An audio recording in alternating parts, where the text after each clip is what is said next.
వచ్చిన కారులో ఇది అంటారు కదా.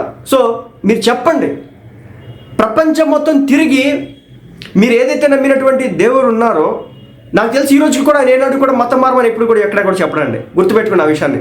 కేఏ పాల్ గారు ఇప్పటివరకు ఎప్పుడు ఎక్కడ కూడా మతం మారు, నువ్వు పలానా హిందూయిజం నుంచి క్రైస్తవంలోకి రా, పలానా ఇస్లాం నుంచి నువ్వు క్రైస్తవంలోకి రా అని చెప్పేసి ఏనాడు కూడా మాట్లాడు. నీకు కష్టాలుంటే రా, దేవుడు తీరుస్తాడు, నీకు నచ్చితే నువ్వు రా అనే తత్వం కలిగినటువంటి వ్యక్తి ఈ రోజున ఉపయోగిస్తున్న భాష చూస్తే ప్యాకేజ్ స్టార్ పవన్ కళ్యాణ్.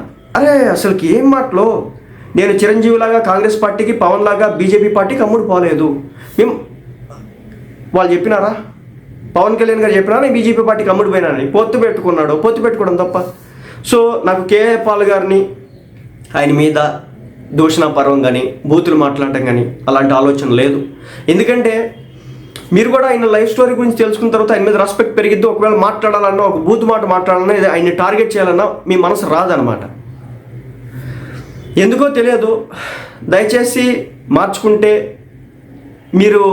మిమ్మల్ని మేము చూసినటువంటి విధానం వేరు. ఇన్నేళ్ళు మీరు చేసినటువంటి ఏ అయితే అవి ఉన్నాయో, స్పీచెస్ ఉన్నాయో, ఈ రోజుకి కూడా ట్రెండ్ అవుతూ ఉంటాయి.